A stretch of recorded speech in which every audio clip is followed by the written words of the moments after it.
Hello everyone, welcome back to Yield Today with Dallin Candland. This is episode number 3, Cracking Yourself Up. I'm super excited for this episode and so thankful for all of the people that have watched the last 2 episodes. I hope this one is a good one for you too and that you enjoy it.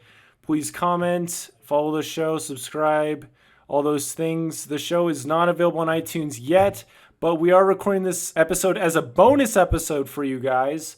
So I can launch the podcast on YouTube, Spotify, all those next Monday, maybe Tuesday at the latest, but definitely by Tuesday. And that will be so sweet. So we can grow this audience, grow the mindset, and spread the message. So, let's hop right into it. So I'm always on the search for more intelligent laughs, laughs that aren't cheap and frankly annoying, like jokes that just are at the expense of other people or you know what I'm talking about, so we don't need to go into it.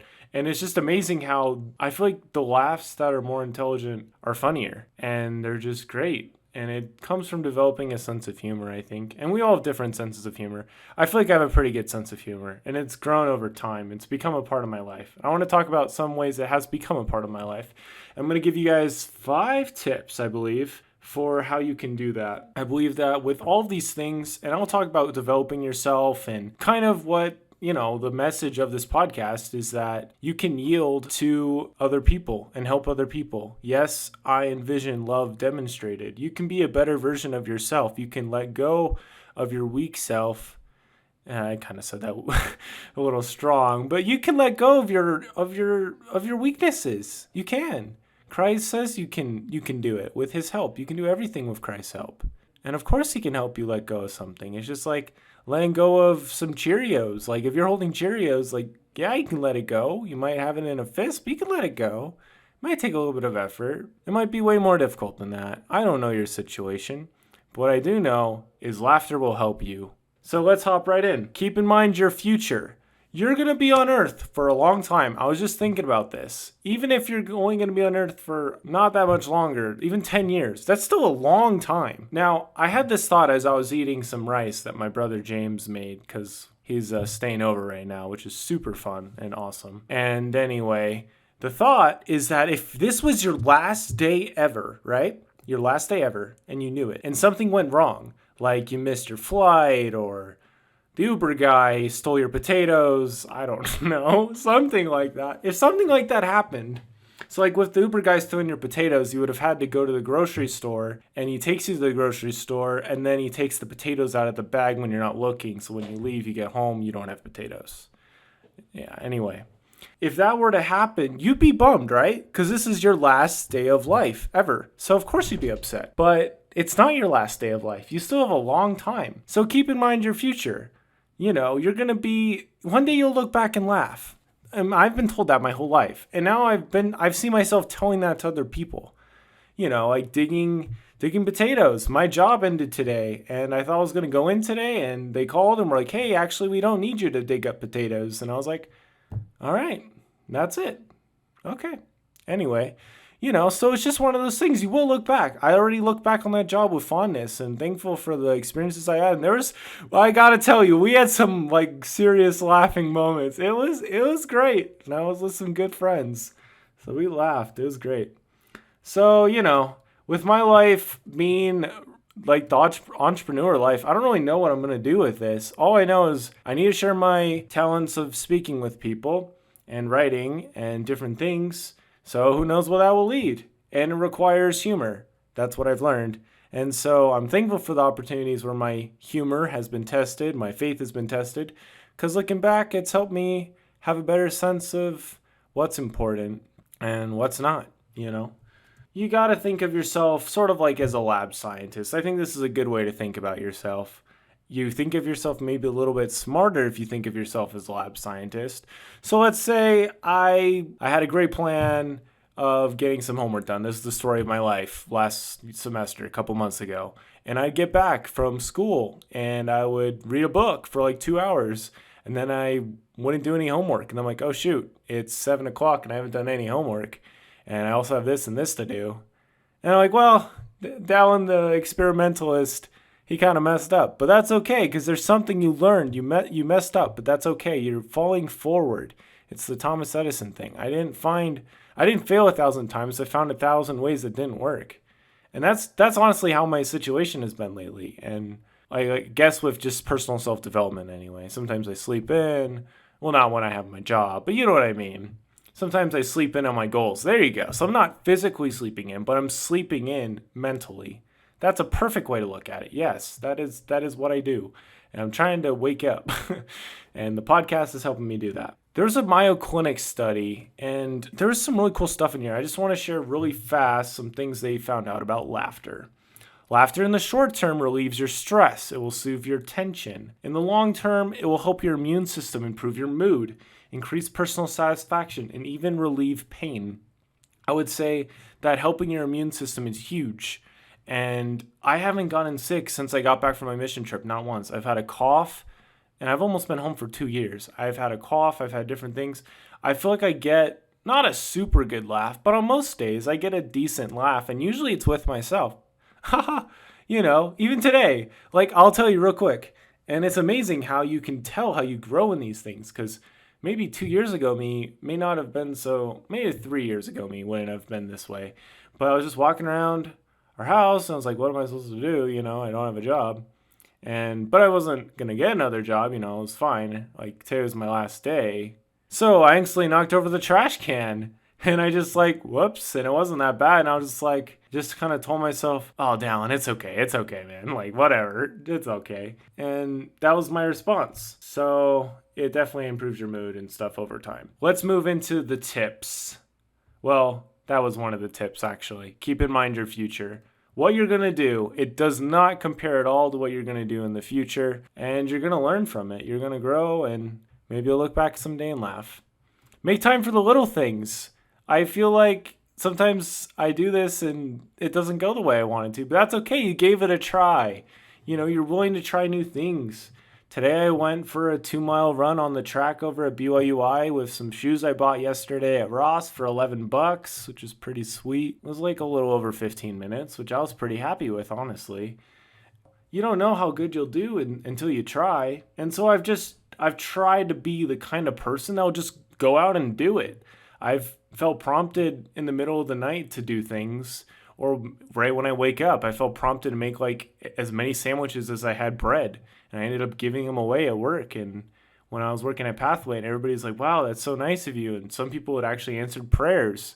So I try to go that extra mile and just talk with people. And what does this have to do with humor? Well, I'm always happier when I'm talking with people. Maybe you're not that way. That's okay. But for me, when I talk with people and get to know new people, in general, I'm excited. It's a new person. It's a new human being. This person could change my life. You never know. You can learn something new from every single person. And I learned that from talking with somebody who said that. He said, you can learn something new from talking with every person. I'm like, I believe it, man. I've really tried to lighten the mood, because lightening the mood is powerful, and you can do that with humor. And so I've tried to do that sometimes, just lighten the mood when it's appropriate, There's been some people that I've met that I would like to say have the key to my laughing box, and I'm very thankful for those people because they're hilarious, and you can laugh with them all day. That goes perfectly into our next tip, number 3. So number 2 is make time for the little things. Stuff will happen when you're trying out new things. With this podcast, I've had some laughing moments, like failed takes and stuff. I'm like, that was bad. Same thing when I was doing YouTube, There's mistakes and stuff. You just got to laugh them off. But yeah, number 3 is spend time around people that are funny and have a good sense of humor. So with technology today, you can subscribe to a bunch of people on YouTube that you think are funny, and that works. But I find the best way for me is to actually be around that person. So I want to give a quick example from my 2-year mission trip for the Church of Jesus Christ of Latter-day Saints in Idaho. So I had a new companion, and he's from the Marshall Islands, and he probably will be listening to this podcast at some point.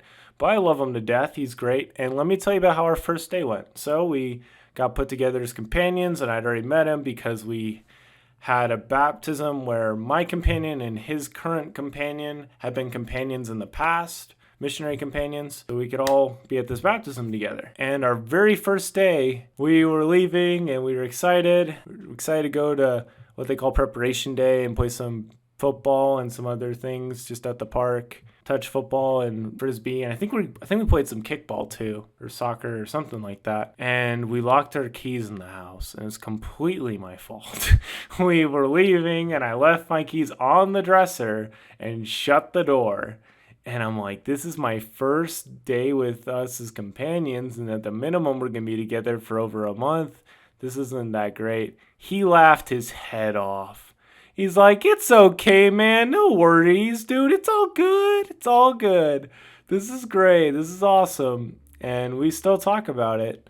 We ended up having to so we were living with members of the church who were helping us, letting us stay in their home. And they were not home. So we had to find another way in their house. Thankfully, we were able to get one of the windows open, and we found a ladder that they had, and we got in, and it was great. It was a good way to start off our time together. So I'm thankful for Jico for that, because it was a good way to start it off. We had a lot more good laughs throughout our time together too. I remember when I was working at my computer career, shortly after I got back from my mission, I had a friend that I met from doing it named Eric, and he was a funny guy, and we talked about his kid and different things. And so when we had this is usually what we talk about, because we talked to somebody, and they were great people, and I loved the company. It was good.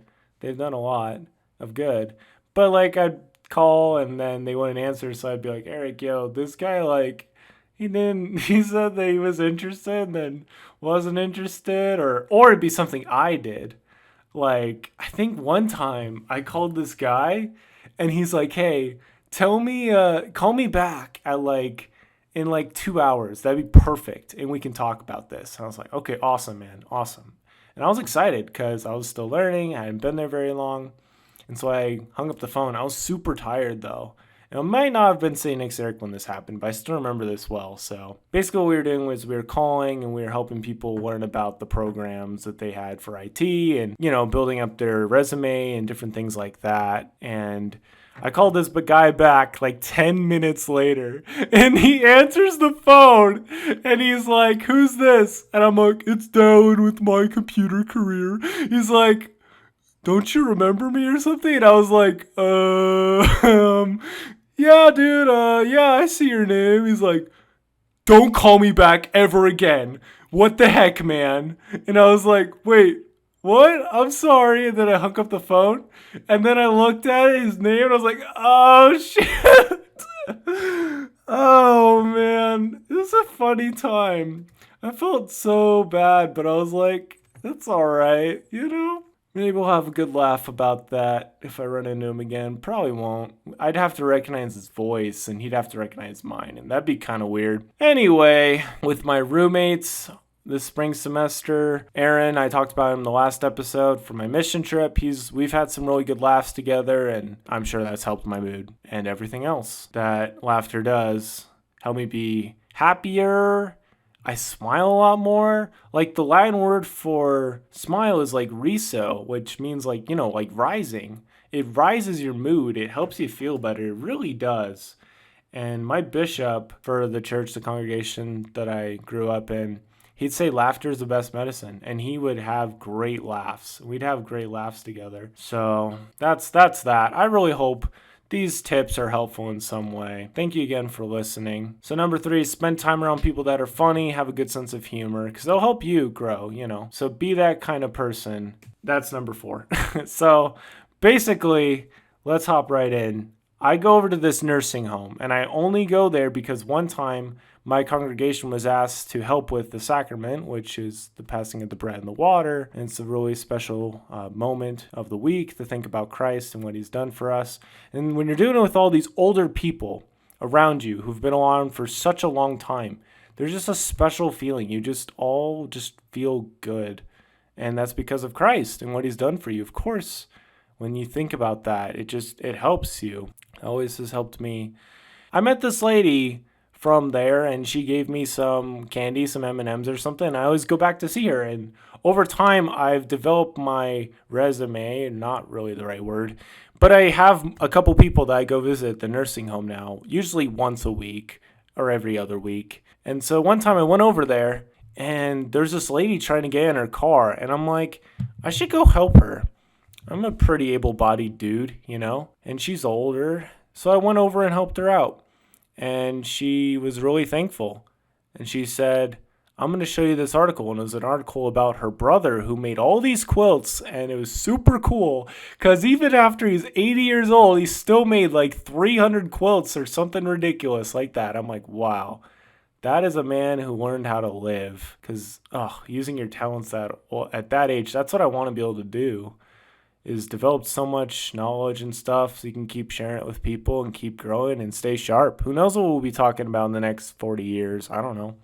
And anyway, she also was like, are you up for a joke? And I was like, yeah, I'm always up for a joke. Now, the other two weren't that funny, but this one was great. And it's such a cheesy joke. She said, what did one strawberry say to the other strawberry? And I was like, what? She's like, I think my parents are in a jam.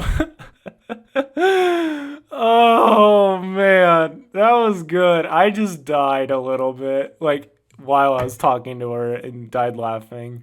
But the best part was when I went and talked to Gene and his wife. What's her name? I don't know. I'm so tired. Gene might not even be his name. But they're another really nice older couple that I talk to sometimes. And just gives you some good perspective. But I shared that with him, and he was just like, oh. It was the best thing ever. And from doing YouTube too, that was a whole big part of our channel, was that me and my friends would all play Smash Bros and whatever together. And we'd just laugh. We'd have good times. It'd be clean humor. And that was a big part of it. So I learned a lot about that. And sometimes videos, I do them on my own. So I had to laugh, The final tip I have for you guys is to remember what journey you are on. You're not on this earth to become a great basketball player, cartoonist, football player, etc., and then to just die. You're on this earth to learn to love God, His children, your brothers and sisters, to love keeping the commandments, to enjoy the gifts that He's given you. He's given you a body. He's given you a family, hopefully a great family. He's given you a lot of different things, and you're learning to build up those things. Doctrine and Covenants 130, 18 and 19 in the Doctrine and Covenants, which is a bunch of revelations that the prophet Joseph Smith received, while he was translating the Book of Mormon by the gift and power of God, and also afterward. And there's still revelation continuing today through the living prophet, President Nelson. But something that is said in there is that whatsoever principle of intelligence we attain unto in this life, it will rise with us in the resurrection. And if a man has gained more knowledge and intelligence through his diligence and obedience than another, he'll have so much the advantage in the world to come.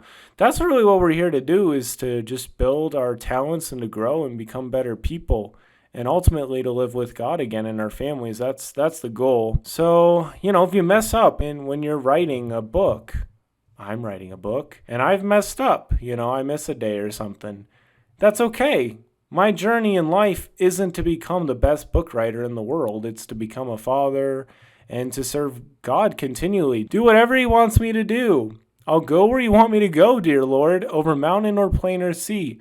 I'll say what You want me to say, dear Lord. I'll be what You want me to be. There's that hymn number 270. I'll go where You want me to go. That's a great way to live life. That's really what we're here to do, is to work towards becoming our best selves. And so, it's okay. You're a child of God. You can mess up. You can learn. You can change. You can become better. Again, going back to what we talked about at the beginning of the episode, Christ suffered for everything you'd ever go through, so you can turn to Him for help and guidance. He can lift you up. He can help you find the funniness in your day. He can. I've seen Him do it. He's done that for me, and it's amazing. This guy I met at Walmart just 2 days ago, I saw at the soccer field today, and it was weird. It was crazy. It was like, wow. And we had a good talk with one another. God wants everything to work out in our lives, and there's a lot of things to laugh about. So just a quick little roundup of today's episode. We got keep in mind your future, Number 2, make time for the little things. Spend time around people that are funny and have a good sense of humor. Be that kind of person yourself, and remember the kind of journey that you're on. What's most important. Thank you guys for listening. I hope that I will see you guys another time, and take care. Bye.